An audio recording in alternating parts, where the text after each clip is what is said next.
Alors voilà une question qui a sûrement traversé l'esprit de beaucoup de monde. Une période d'astreinte, c'est-à-dire quand on doit rester dispo pour son employeur depuis la maison, est-ce que ça compte vraiment comme du temps de travail? On va décortiquer ça ensemble. La question, elle est simple en apparence, n'est-ce pas? Être d'astreinte, est-ce que c'est du travail ou est-ce que c'est du repos?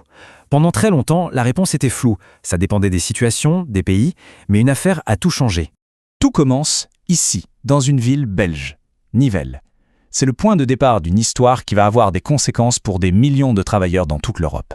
Et au cœur de cette histoire, il y a un homme, Rudy Matzak. Il est sapeur-pompier volontaire et il n'est pas du tout d'accord avec la façon dont on comptabilise ses heures de garde à domicile. 8 minutes. Retenez bien ce chiffre parce qu'il est absolument central dans toute cette affaire. C'était le temps maximum que Rudy Matzak avait pour quitter son domicile et arriver à la caserne après un appel.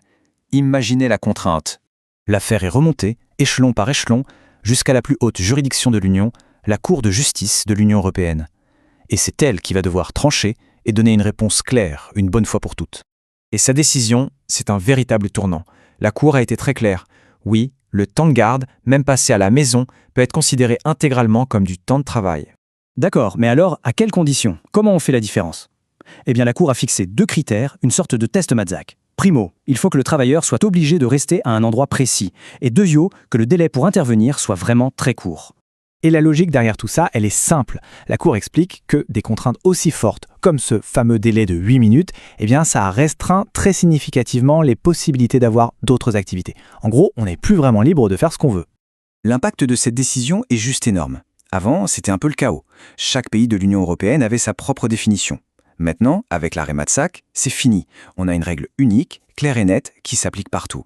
Et attention, il ne faut pas croire que ça ne concerne que les pompiers. Pas du tout. Cette règle s'applique à absolument tous les travailleurs de l'Union qui se trouvent dans une situation similaire, que l'on soit médecin, technicien, personnel de secours ou même spécialiste informatique d'astreinte. Mais alors là, il y a une nuance capitale, un point vraiment essentiel à comprendre. La Cour de justice a défini la nature de ce temps. Et elle a mis une étiquette dessus. Ce n'est pas du repos, c'est du temps de travail. Par contre, la Cour ne dit absolument rien sur la question du salaire. Et c'est là que tout se joue. L'Union européenne définit ce qu'est le temps de travail, mais c'est à chaque pays, à chaque État membre, de décider comment ce temps de travail doit être payé.